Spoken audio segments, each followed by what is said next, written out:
Assalamualaikum warahmatullahi wabarakatuh. Innal hamdalillah nahmaduhu wa nasta'inuhu wa nastaghfiruh wa na'udzu billahi min shururi anfusina wa min sayyiati a'malina may yahdihillahu fala mudilla lahu wa may yudlil fala hadiya lahu. Asyhadu an la ilaha illallah wahdahu la syarika lahu wa asyhadu anna Muhammadan abduhu wa rasuluh. Allahumma sholli wa sallim ala nabiyyina Muhammad wa alihi wa sahbihi wa man tabi'ahum bi ihsan ila yaumil.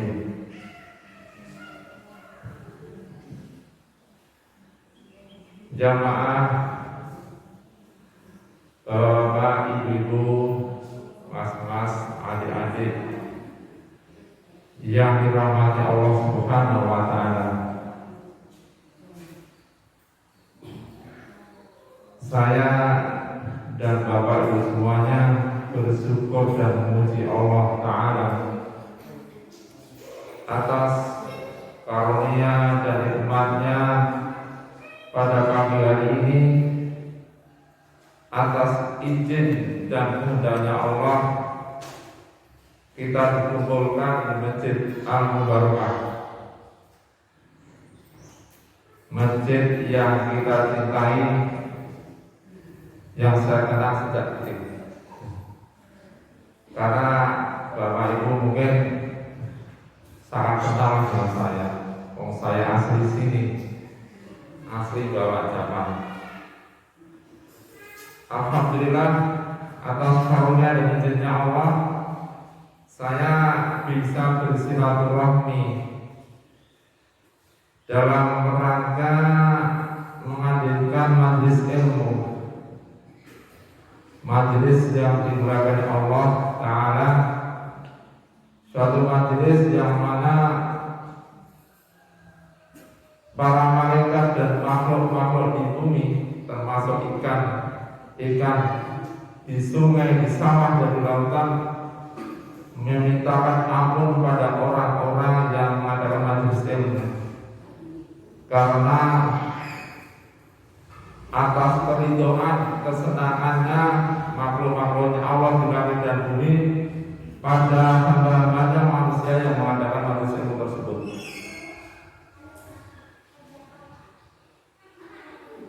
Dan tentu kita juga bersyukur kepada Allah dan memohon kepada Allah, karena kita insya Allah yang ada di sini dalam kondisi sehat walafiat. Semoga dengan sehat walafiat ini sebagai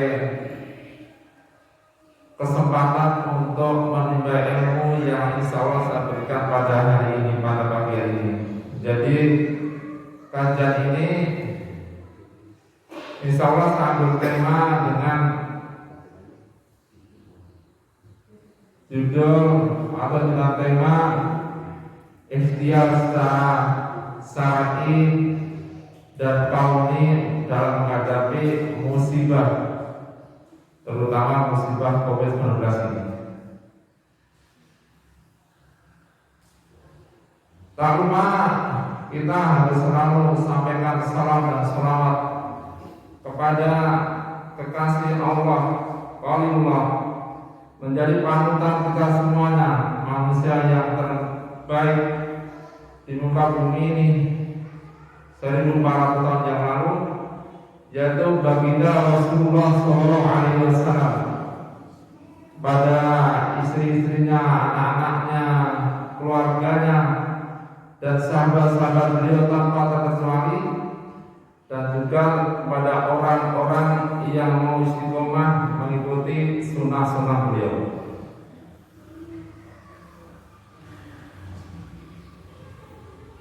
Bapak-bapak, ibu-ibu, jamaah yang dimuliakan Allah Subhanahu wa taala. Saya pakainya bahasa Indonesia aja deh, karena saya ini kalau Jawa kayaknya agak kesulitan. Tapi insya Allah dengan bahasa Indonesia kayaknya insya Allah tahu lah. Mungkin simbol saya nggak tahu.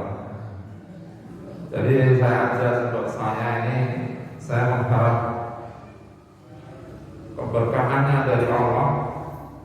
Karena siapapun yang ikut majelis taklim, majelis ilmu yang disampaikan ayat-ayat Allah dan sunnah-sunnah Nabi, walaupun orang itu tidak ngerti atau tidak ngerti itu bisa karena tidak paham artinya apa yang disampaikan mubaliknya atau ustaznya, atau dia ngantuk,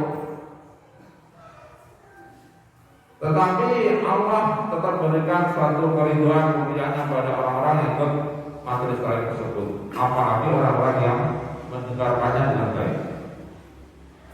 Ini perlu dipahami, jadi yang ngantuk jangan digeremengi, tapi diingatkan. Digeremengi Jawa gitu, tapi diingatkan bahwa tangi umpama pun, tapi jangan diomong-omongin. Nah itu nanti malah menimbulkan ghibah. Ghibah itu digeremengi, yang mana itu tidak baik dilarang oleh Allah dan Rasulnya. Waktunya sampai jam berapa nih?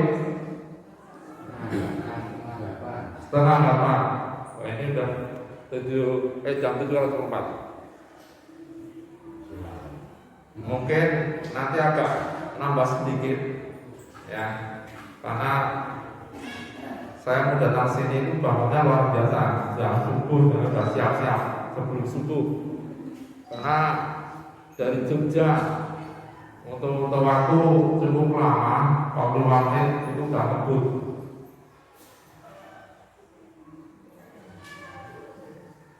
Jamaah dan Allah Subhanahu wa taala.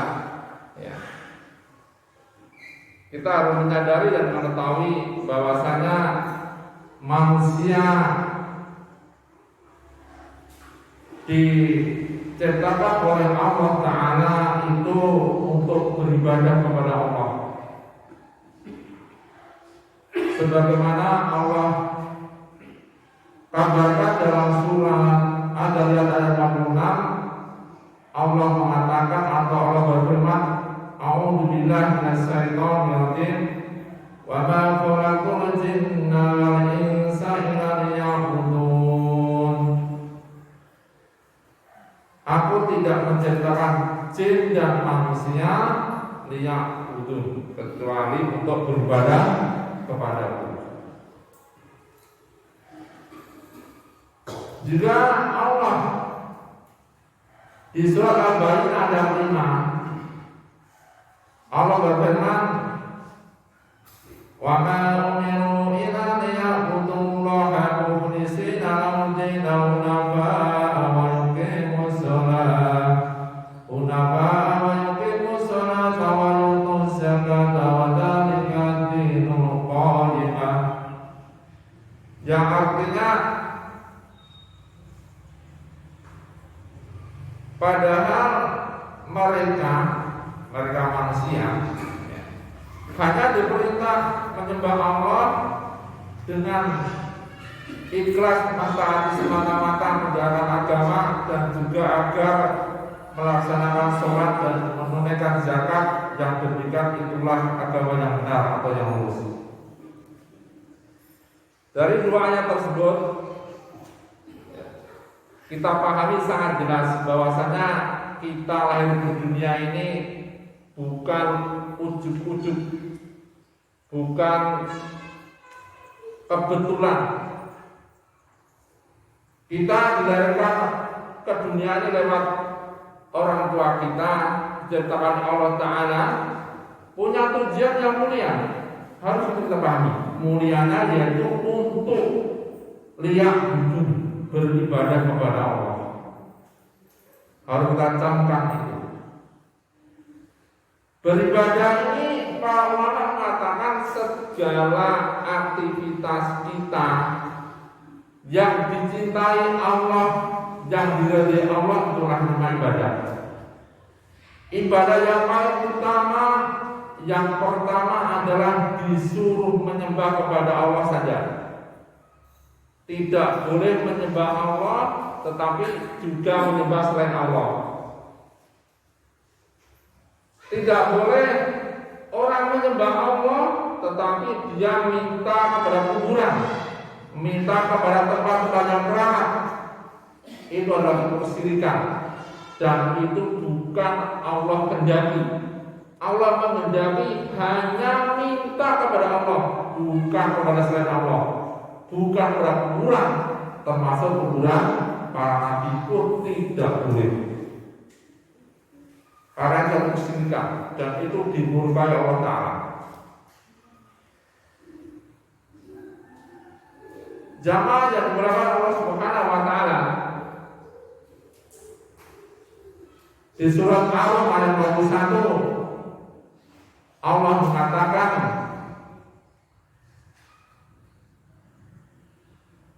A'udzu billahi minasy syaithanir rajim. Zaharal fasadu fil barri wal bahri bima kasabat aydin nasi liyudhiqahum ba'dal ladzi 'amilu la'allahum yarji'un. Di surat Al-41 ini Allah memberitahu telah nampak kerusakan di darat dan di lautan akibat perbuatan tangan manusia, agar Allah menghendaki bagi mereka merasakan akibat perbuatan mereka. La'allahum yarji'un, agar mereka kembali kepada kebenaran, meninggalkan kemaksiatan. Bapak Ibu yang dirahmati Allah Subhanahu wa Ta'ala, kita sudah melihat kenyataan yang ada di sekitar kita dan saat ini, ya. Kerusakan di kehidupan manusia di dunia ini tidak hanya di Barat Java atau di Talang atau di Klaten, tapi seluruh dunia.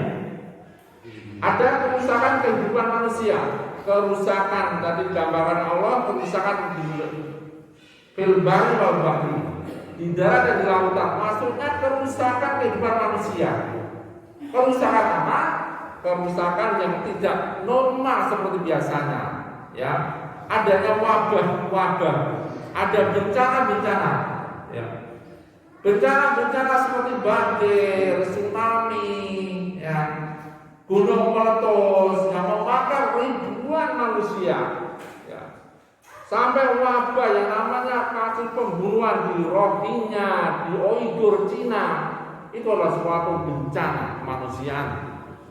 Termasuk hari ini kita melihat kenyataan bahwasanya kita dihadapkan pada wabah yang sangat luar biasa, yang terjadi secara luas, bisa dikatakan namanya pandemi, istilahnya meluas seluruh dunia, ya. Semua daratan hampir 100% mengalami wabah COVID-19 ini.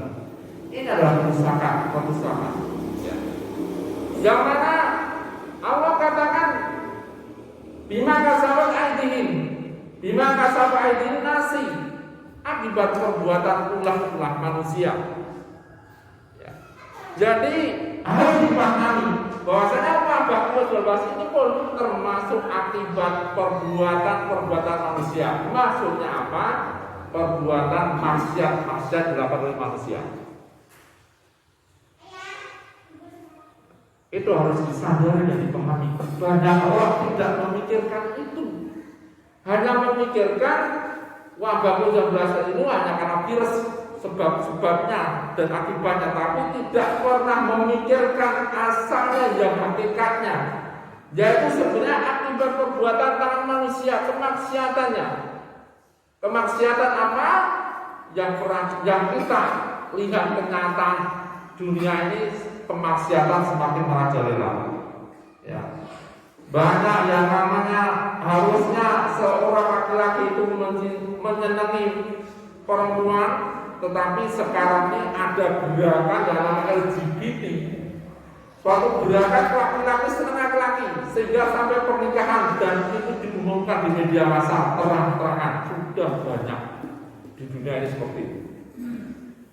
Seperti kasusnya kaum Sodom zaman Nabi Lot alaihissalam. Memang yang perlu dipahami kita bahwasanya musibah suatu kemaksiatan secara orang itu maksiatan sudah terjadi. Tapi manusia tidak pernah mengambil pelajaran di dalam Al-Quran. Di surah Al-Anbiya itu menceritakan bagaimana kaum Sodom itu melakukan suatu kemaksiatan yang namanya laki-laki menyukai laki-laki. Harusnya laki-laki menyukai perempuan. Dan terjadi pernikahan dan sebagainya. Sudah banyak media massa yang menyampaikan itu dan banyak perusahaan yang mendukung LGBT. Kemudian masyarakat lain perzinahan sudah merajalela. Ya. Perzinahan yang terjadi di mana-mana. Ya. Kebebasan orang hidup dengan nafsunya, sehingga harusnya terjadi pernikahan, terjadi perzinahan, terjadi hubungan kelamin sebelum pernikahan sudah biasa. Itu suatu kemaksiatan. Dan banyak kemaksiatan yang banyak, korupsi, tidak amanah dalam jabatannya, ya, mengejar anggota DPR, DPRD, hanya urusan dunia, dia menghalalkan segala cara, dia korupsi, dia menyogok di sini sudah sana kemari sudah dilakukan dengan biasa. Masyarakat pun sudah tidak peduli dengan itu. Itu artinya kemaksiatan dan sebagainya. Kemaksiatan ini, atas kemaksiatan tersebut Allah kemudian memberikan suatu hukuman supaya apa? Supaya Allah ini mengendaki supaya manusia ini merasakan akibat perbuatannya dengan diberikan suatu musibah saat ini, yaitu musibah COVID-19. Itu pun hanya sebagian akibat perbuatan manusia, ya. Bukan akibat semua maksiat manusia. Kalau semua maksiat dibahas oleh Allah, maka manusia selesai, habislah di bumi. Tapi Allah katakan ya badalali fa'amu, badalali amilu, sebagian saja dari kemaksiatannya dibalas oleh Allah.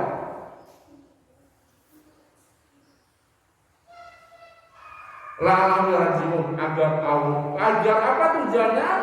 Allah memberikan musibah ini endingnya, akhirnya tujuannya apa? Supaya manusia itu kembali pada kebenaran. Artinya meninggalkan kemaksiatannya, kemudian dia bergantung kepada Allah, bertawakal kepada Allah, bertaubat, mengaku kesalahannya, dia memperbaiki diri. Tetapi kalau manusia ini terus dan menerus seperti ini, maka Allah akan memberikan kemurkaan dan kehinaan baik di dunia maupun di akhiratnya. Jadi surat Ar-Rum ayat 41. Paham nih?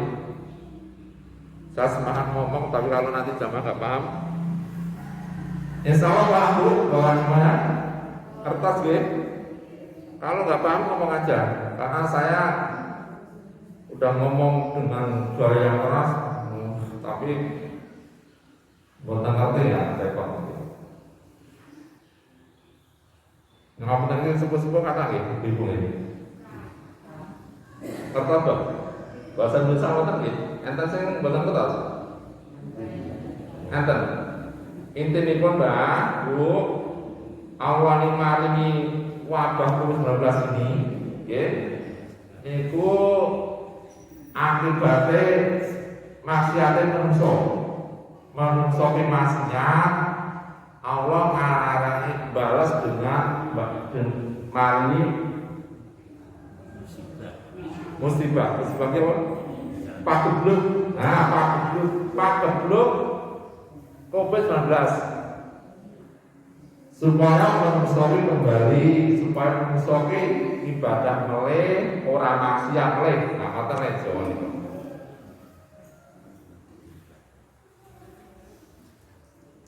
Bahwa ibu yang Allah Subhanahu wa taala. Ya. Kemudian saya sampaikan bahwasanya di dalam surat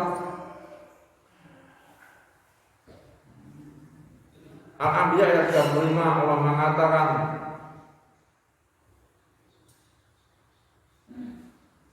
wa nabalukum min syarri wal khari fitnah wa ilaina turja'un. Dan kami Allah akan menguji kalian dengan keburukan dan kebaikan. Wa ilaina turja'un, dan hanya kepada kamilah kamu sekalian kembali. Sama, itu kembali.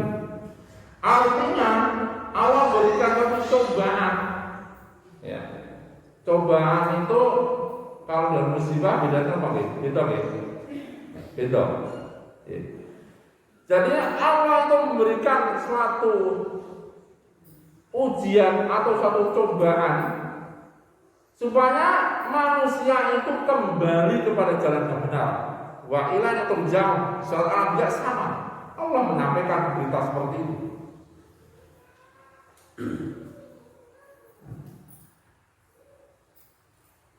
Bapak Ibu yang dirahmati Allah Subhanahu wa taala, pengertian musibah atau pengertian ujian.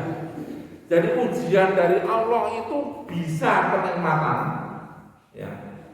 Kenikmatan itu kelapangan hidup, kebahagiaan, ya, banyak harta, punya pangkat, badan sehat dan sebagainya.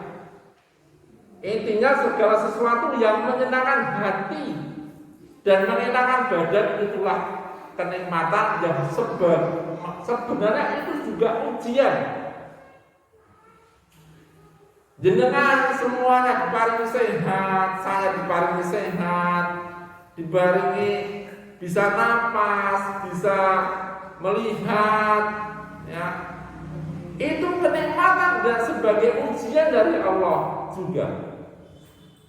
Wasani dan juga keburukan, semua hal yang tidak mengenakan hati atau jiwa, yang tidak mengenakan badan, itu yang namanya juga ujian, yang dikatakan musibah. Ya. Jadi kenikmatan dan musibah itu semuanya ujian dari Allah Ta'ala. Sekali lagi saya ulangi, kenikmatan hidup, musibah hidup ini datang dari Allah, bukan ujuk-ujuk ada, bukan kebetulan, bukan. Tapi Allah yang menghendaki, Allah yang menginginkan, Allah yang menciptakan, dan Allah juga sudah menentukan 50.000 tahun sebelum Allah menciptakan langit dan bumi. Jangan kau takdir saja. Jadi jenengan semua termasuk saya yang ada di sini saya bicara kepada jenengan, Allah sudah tetapkan 50.000 tahun sebelum Allah menciptakan langit dan bumi. Rasulullah SAW mengatakan itu dalam hadis sahih. Termasuk musibah ini, arti musibah COVID-19 ini, Allah sudah tetapkan dalam kitabnya, sudah tertulis dalam Lauhul Mahfuz, bahwasanya besok tahun 2020-an akan terjadi wabah COVID seluruh dunia. Siapa yang sakit, siapa yang tidak sakit, siapa yang sabar, siapa yang tidak sabar, siapa yang putus asa, siapa yang sampai meninggal pun Allah sudah tetapkan sebelum langit dan bumi Allah ciptakan. Sudah dipahami. Itu sangat-sangat penting buat kita. Itu masalah keyakinan kita, keimanan kita.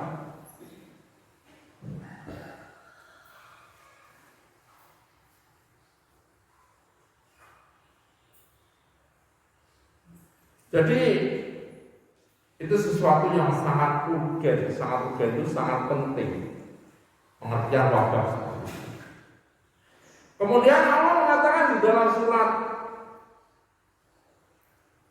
Al-A'raf 168, wa balawnahum bil hasanati wa sayyi'ati la'allahum yarji'un. Sama Allah itu, kami Allah menguji kalian dengan kebaikan Tadi kalau di ayat Al-Anbiya kita mengatakan keburukan dulu, tapi Allah mengatakan sini kebaikan. Wal hasanati.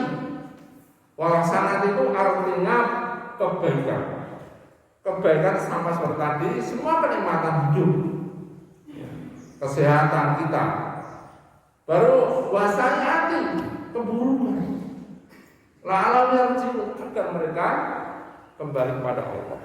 Sama, tujuannya sama. Artinya harus kita pahami bahwasanya semua ini kehendak darinya Allah. Musibah ini sudah ketetapan Allah, yang mana tujuannya adalah mengatur kehidupan manusia. Dicatat, mengatur kehidupan manusia. Ingat, bahwasanya musibah ini pun termasuk pengaturan Allah kepada hamba-Nya, yang kita ketahui bahwasanya Allah adalah Roh, ya, adalah Roh. Roh itu Allah yang menciptakan bumi dengan segala isinya, termasuk kita, yang memelihara langit dan bumi segala isinya, termasuk kita, yang membimbing kita dan memberikan rezeki dan yang memiliki. Jadi kita ini termasuk yang ada di sekitar kita, seluruh alam semesta ini, kaidah hakikatnya harus kita pahami, itu adalah milik Allah. Kita milik Allah dan besok pasti kembali pada Allah. Tidak insya Allah lagi. Tidak mungkin yang ada di sini tidak mungkin tidak kembali pada Allah. Semua yang ada di sini pasti kembali pada Allah. Kembali artinya besok kita akan menghadap pada Allah untuk dihisab atas amal perbuatan kita selama di dunia.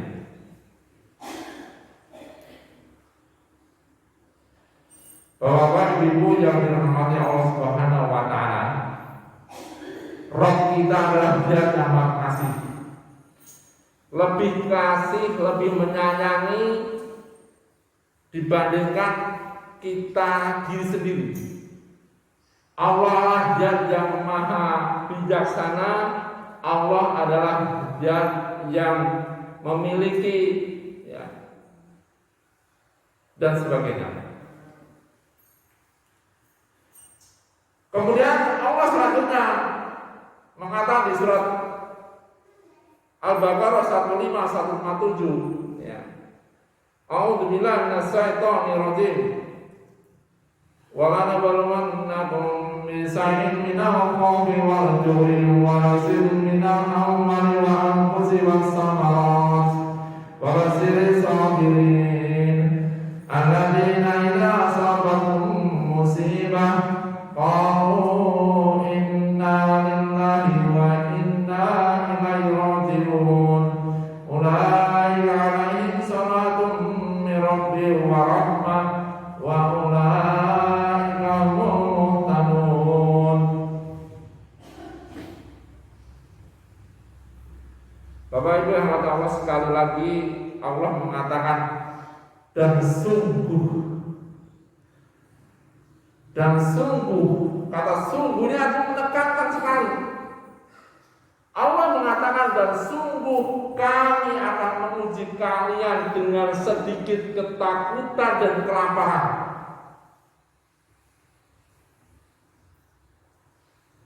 Wa naqsin minal amwali, dan kekurangan harta.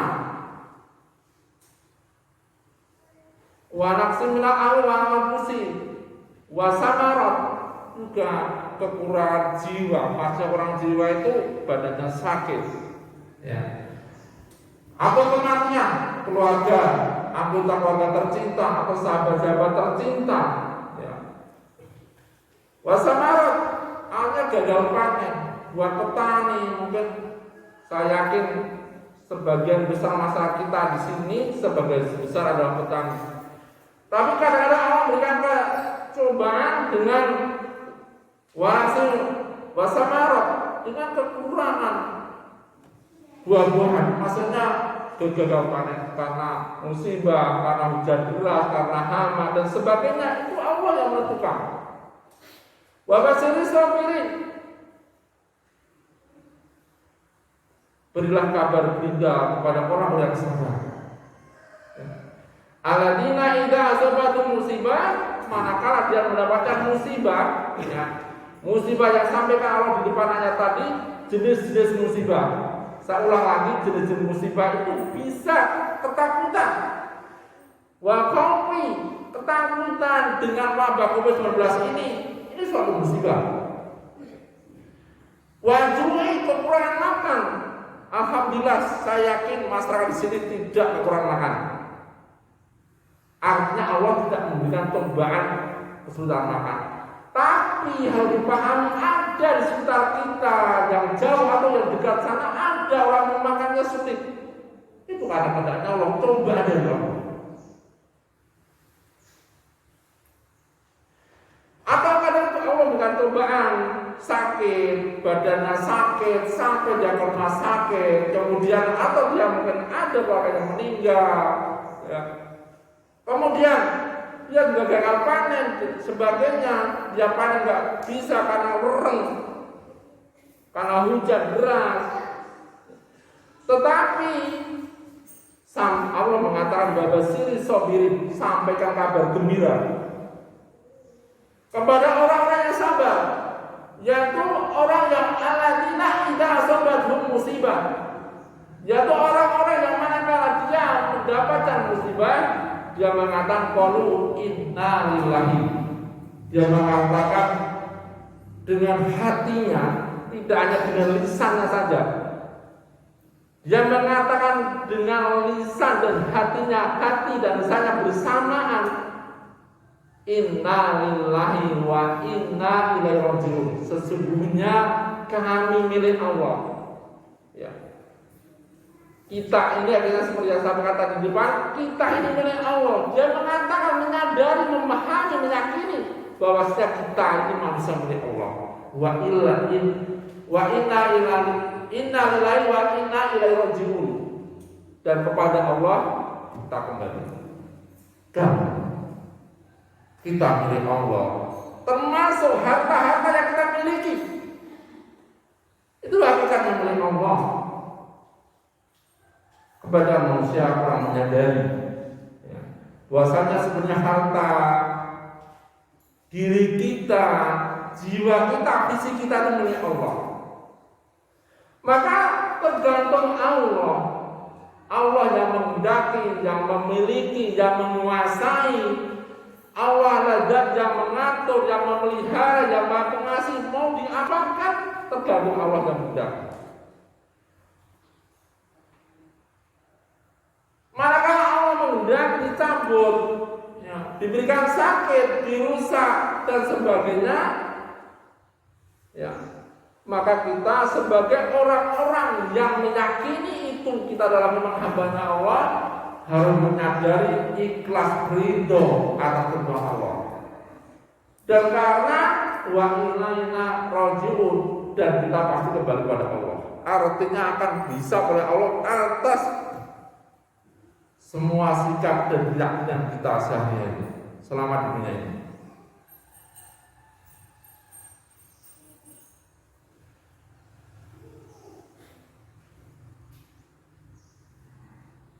Ulaika alaihi salatu min rabbihim wa rahmah wa ulaika humul muttaqun. Yang ketiga tadi artinya orang-orang yang manakala mendapat musibah apapun, saya katakan musibah apapun jenisnya, sampai kita kesandung, kaki kita kena batu, kita kemudian ikhlas, tidak ngumpat-ngumpat, mencaci maki batu. Kadang-kadang orang tanpa keimanan kesandung aja marah-marah, kurang ajar, nesu-nesu. Bahasa Jawanya kasih sedikit nama nih. Nek kesandung kaki nama nih. Miso-miso. Kalau seorang itu kena sandung kakinya aja sudah miso-miso, itu artinya tidak sabar, tidak menerima bahwa itu adalah takdir Allah, ketentuan Allah. Sebenarnya itu adalah kebaikan akhirnya kalau dia memahami. Nah, manakala orang mendapatkan musibah dari yang terkecil sampai yang terberat, sampai musibah meninggal dunianya keluarga kita, sakit keluarga kita, sampai COVID-19 ini, dia mengatakan dalam hatinya artinya adalah ketentuan Allah dan semuanya milik Allah, dan mengucapkan kalimat istirja tadi innalillahi wa inna ilaihi raji'un, maka orang-orang seperti ini adalah orang yang sabar.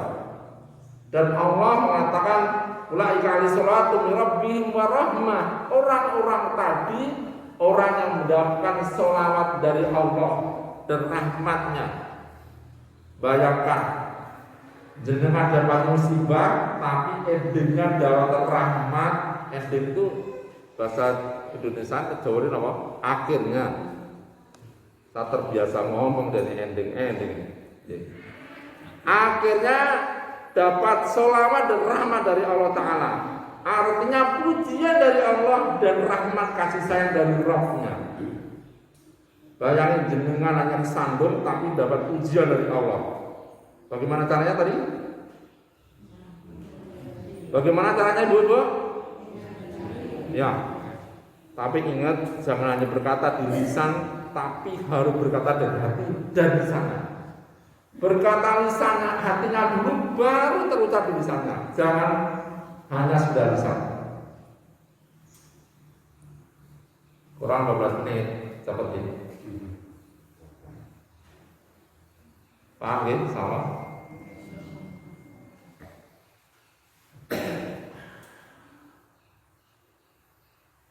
Nah sekarang sikap kita.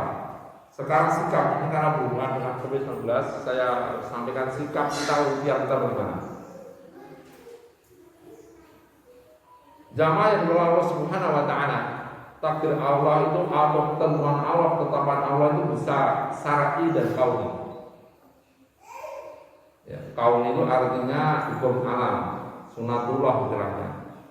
Artinya sesuai dengan hukum sebab akibat. Itu kauni, takdir kauni. Jadi kalau kita kesandung, kita sakit itu kauni. Kalau benda kita jatuhkan, contohnya ini saya jatuhkan, jatuh ke bawah, itu namanya kauni, hukum kauni. Ini ketentuan Allah. Harus diyakini ini ketentuan Allah. Yang namanya hukum gravitasi itu ciptaan kata manusia. Tapi itu semuanya adalah ketentuan kehendaknya Allah. Ini namanya takdir kauni. Takdir biasa ini. Takdir itu isinya perintah dan larangan Allah lewat kitabullah Al-Quran dan lewat utusan Allah yaitu Rasulnya. Kalau Rasul kita yaitu Rasulullah SAW, Nabi Muhammad bin Abdullah bin Abdul Muttalib bin Hasim. Itu nasabnya. Kok kita harus tahu nasabnya? Bagus. Kalau kita cinta Rasulullah, salah satunya kita tahu nasabnya. Itu baru tahu nasabnya, tapi tidak segala. Tapi kajiannya tidak bahas. Ya jadi kalau jangan sama, karena ketentuan Allah itu takdir Allah bisa takdir kauni dan juga bisa takdir syar'i, maka ikhtiar kita dalam menghadapi musibah ini, terutama khususnya musibah COVID-19 ini, juga dengan ikhtiar syar'i dan kauni. Saya untuk ikhtiar syar'inya, sudah saya sampaikan di tempat tadi. Harus tawakal, harus sabar, ya. Harus meyakini bahwa saya itu datang dari Allah, memasrahkan pada Allah atas semua musibah tersebut, ya. Kemudian juga dengan banyak berdoa, ya, berdoa kepada Allah.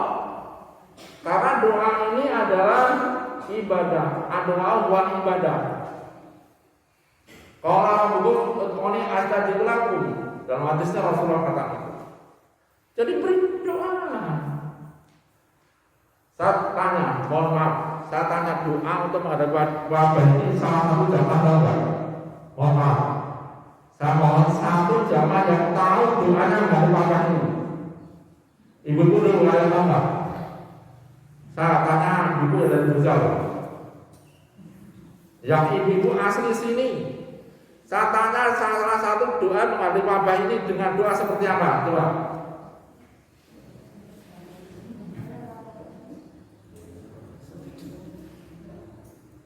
Ibu-ibu ada yang tahu nggak? saya kasih hadiah ya. Benar kasih hadiah. Hadiah untuk sebagai bentuk ibu bisa jawab. Tapi saya belum beritahu hadiahnya.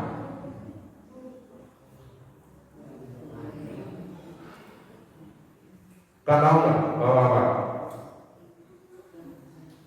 Bapak-bapak, gak usah malu. Kita komunikasi kok. Ini untuk kita semua kok. Ayo doa untuk hadir bapak. Ini.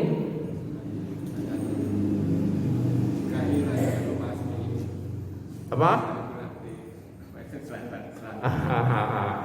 Allahumma inni a'udzubika. Allahumma inni a'udzubika. Ya. Ya. Ya. Ya. Itu doanya Allahumma inni a'udzubika minal barasi wal jununi wal judani wa min sayyi'il asqam. Itu doa dari Rasulullah SAW manakala menghadapi suatu musibah.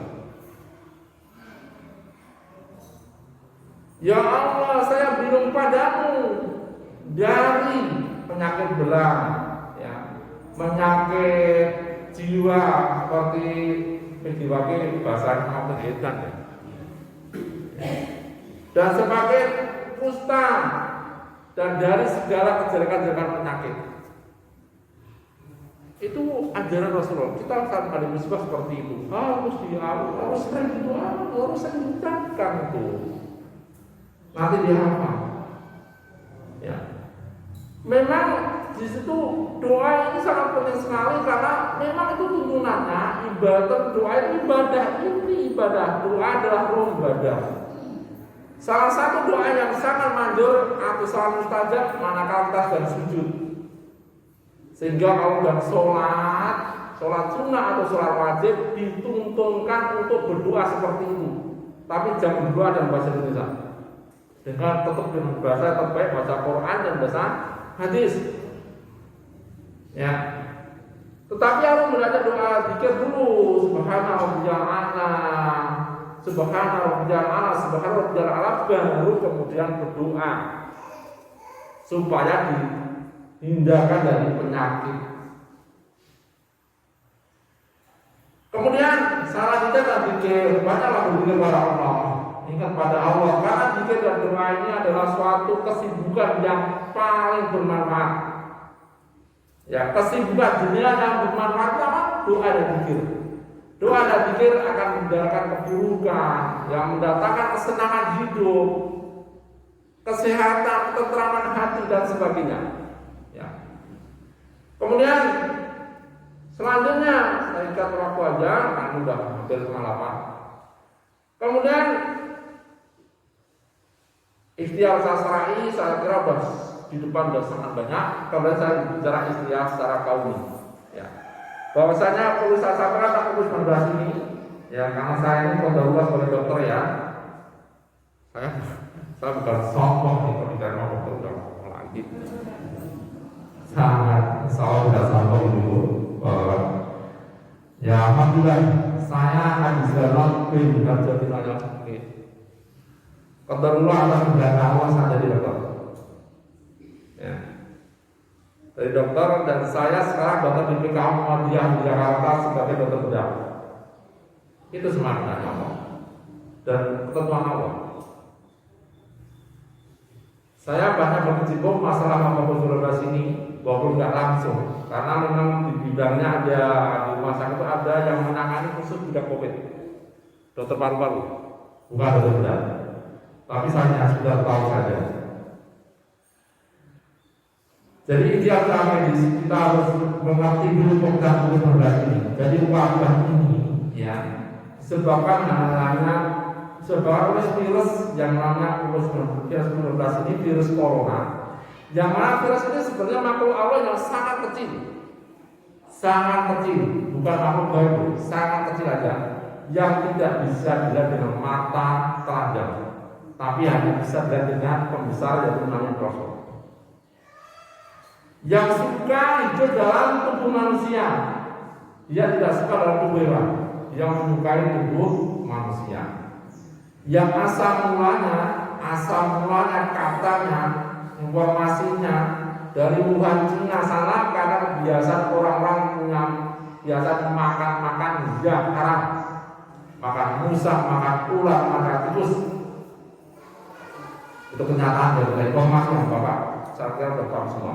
Itu ada di bro, bahasanya Allah melarang bermaksiat, ya. Dia malah manusia itu bermaksiat supaya yang haram-haram, akhirnya Allah memberikan musibah. Terciptalah virus corona yang menyebabkan penyakit COVID-19 ini. Kemudian menyebar di dunia dan kurang lebih 10 bulan yang lalu masuk ke Indonesia. Sekarang ini sudah sekitar 500 ribuan sampai setengah juta lebih penderita wabah COVID-19 di Indonesia. Yang meninggal kurang lebih 17 ribu. Ya, tetapi ya ini sedikit berduga bilang untuk dokter hampir 180 yang meninggal seluruh Indonesia. Perawat 100-an, lebih sedikit tapi ratusan. Jadi 17 ribu yang meninggal, salah satunya dokter itu 180-an, termasuk teman saya, teman sejawat saya. Sampai teman sejawat dokter bedah juga senior saya, segar bukan, tapi atas kehendak Allah dia kena COVID, meninggal juga. Kurang lebih 3 bulan yang lalu. Saya berdoa dan berharap mudah-mudahan beliau manis pada ya husnul khatimah. Jadi ya Allah semuanya. Selanjutnya tahun ini jadinya COVID-19 ini suka dalam tubuh manusia dan dia hidup hanya dalam tubuh manusia. Virus ini dia di dunia luar, di udara sebetulnya tidak bisa hidup, tapi bisa hidup sementara. Makanya maksudnya virus ini bisa juga hidupnya dalam tubuh manusia di daerah nafas, hidung, mulut, dan paru-paru. Ya, makanya bergejala dia ada batuk pilek, kadang-kadang sesek dan demam. Karena virus ini sukanya dalam mulut, hidung, saluran nafas, dan dalam paru-paru manusia. Makanya gejala seperti itu. Sampai yang berat sesek, yang ringan batuk pilek, demam, sampai sesek. Kemudian dia punya akibat fatalnya, dia akan menyebabkan paru-paru itu jadi mengeras. Kalau paru-paru mengeras tidak mungkin bisa nafas. Karena pertukaran oksigen dan CO2 sebenarnya tidak terjadi, sehingga dia menghirup udara bisa, tapi nggak bisa masuk ke udara karena paru-parunya sudah mengeras. Ya. Kemudian sampai terjadi gangguan dalam sistem udara, darahnya menjendal sehingga akhirnya meninggal. Itu urutannya orang yang sakit COVID-19. Nah ini karena nyebar mudah dengan lewat percikan dari mulut dan hidung, makanya virus ini dicegah dengan disuruh pakai masker. Karena memang dia mudah menyebar lewat percikan dari hidung dan mulut. Makanya disuruh yang namanya 3M, memakai masker, menjaga jarak. Menjaga jarak ini, manakala ada virus yang keluar, dia kalau jaraknya sekitar dekat itu artinya resiko kenanya tinggi, kalau jauh tidak. Jadi 2 meter. Jadi makanya sholat pun di fatwa para ulama disuruh menjaga jarak, tidak berdekatan. Ini adalah fatwa para ulama dan itu dari pemahaman dari ilmunya para medis secara kaum. Kemudian mencuci tangan, karena virus ini akan mati manakala dia terkontaminasi atau kena yang namanya cairan sabun atau cairan alkohol. sorry.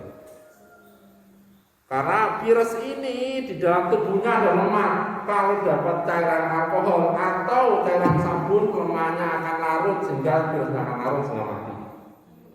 Makanya banyak suruh mencuci tangan.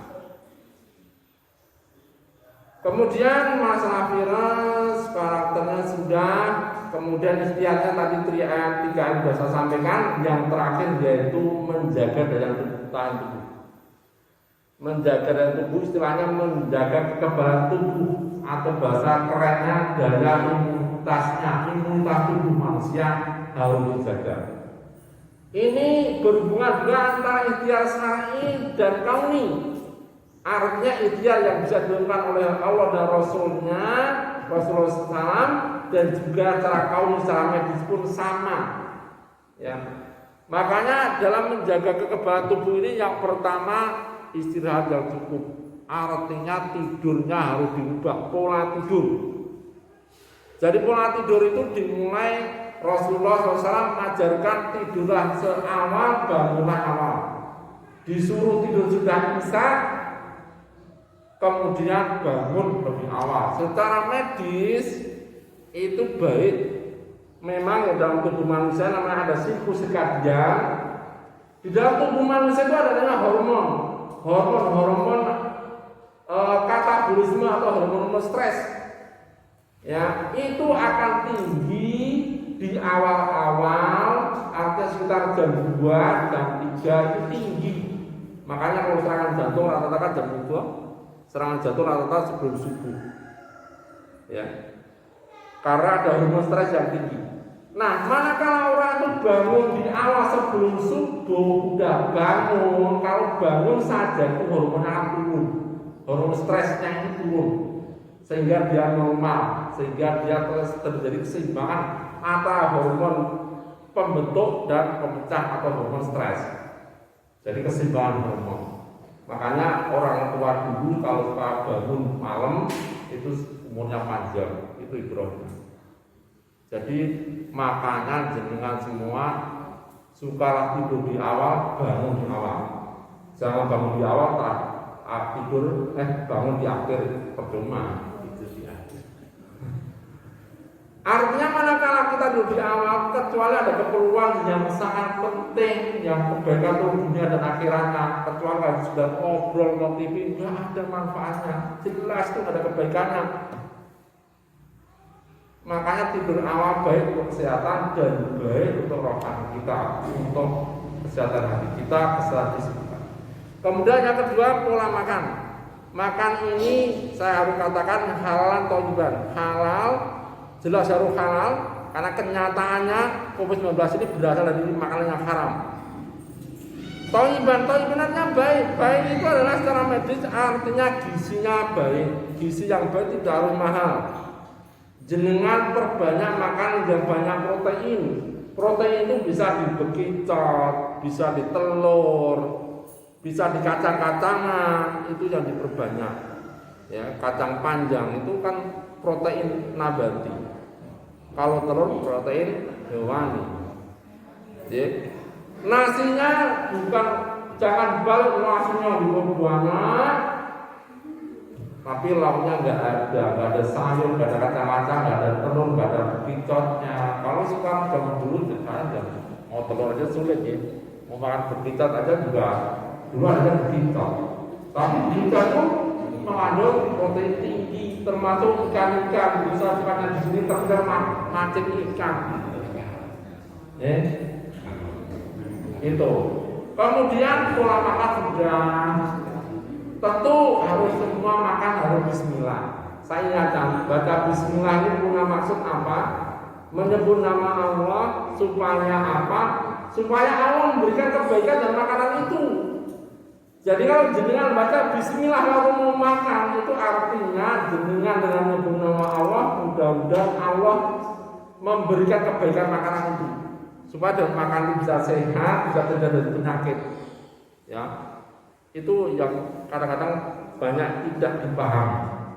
Bismillah ini karena sederhana ringan di bibir kita, tetapi manfaatnya luar biasa. Jadi, selalu baca bismillah setelah kebaikan yang bermanfaat apapun termasuk makan. Bismillah. Kalau bisa habis makan ya itu suatu utama. Kemudian pola makan, kemudian pola tidur juga, pola pikir. Pola pikir itu sudah saya sampaikan di depan. Pola pikir itu artinya keyakinan, ya, pemahaman dengan ilmu syar'i dari Allah dan Rasulnya sudah saya sampaikan. Kemudian, ya, yang pola makan, pola tidur, istirahat, apalagi di saya sudah usahanya terhitung, protokol kesehatan juga sudah, ya. Tetapi semua usaha-usaha ikhtiar kita harus didasari ikhlas berharap dari Allah. Ikhlas karena Allah, ya. Seperti yang kata tadi, ulama umiru illa liya'budullaha mukhlisina lahuddin. Padahal tidak mereka diperintahkan untuk beribadah kepada Allah dengan ikhlas. Artinya semua aktivitas kita, sehari-hari kita, ucapan kita, gerak diam tangan kita, badan kita, semuanya mengharap ridho dari Allah. Mukhlisina lahuddin. Itu harus kita bangun. Artinya sama juga ikhtiar kita. Kita ini makannya harus diatur, tidurnya diatur, kerja tadi kerjanya. Nah tadi kerjanya diatur. Artinya kerja sekarang diatur, diposisikan. Kalau jam terlalu malam, ya jangan berorientasi dunia semata. Kalau sudah waktunya sholat, sholat. Kalau sudah selesai sholat, kerja lagi. Tapi jangan berlebihan, ya. Karena kecapean nanti akan menurunkan daya tahan tubuh kita. Ya.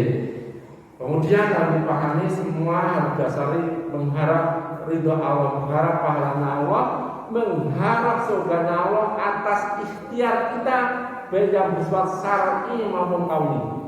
Ya. Andaikan apapun sudah kita lakukan dengan ikhtiar syar'i dan qauli, kita hanya kemudian pasrah pada Allah, tawakal pada Allah, bergantung sepenuhnya pada Allah, apapun hasilnya. Ya. Apapun hasilnya, kalau kita sudah melakukan ikhtiar syar'i dan qauli dengan baik, dengan ikhlas karena Allah, pasti Allah akan memberikan kemuliaan di dunianya dan di akhiratnya apapun bentuk akhirnya.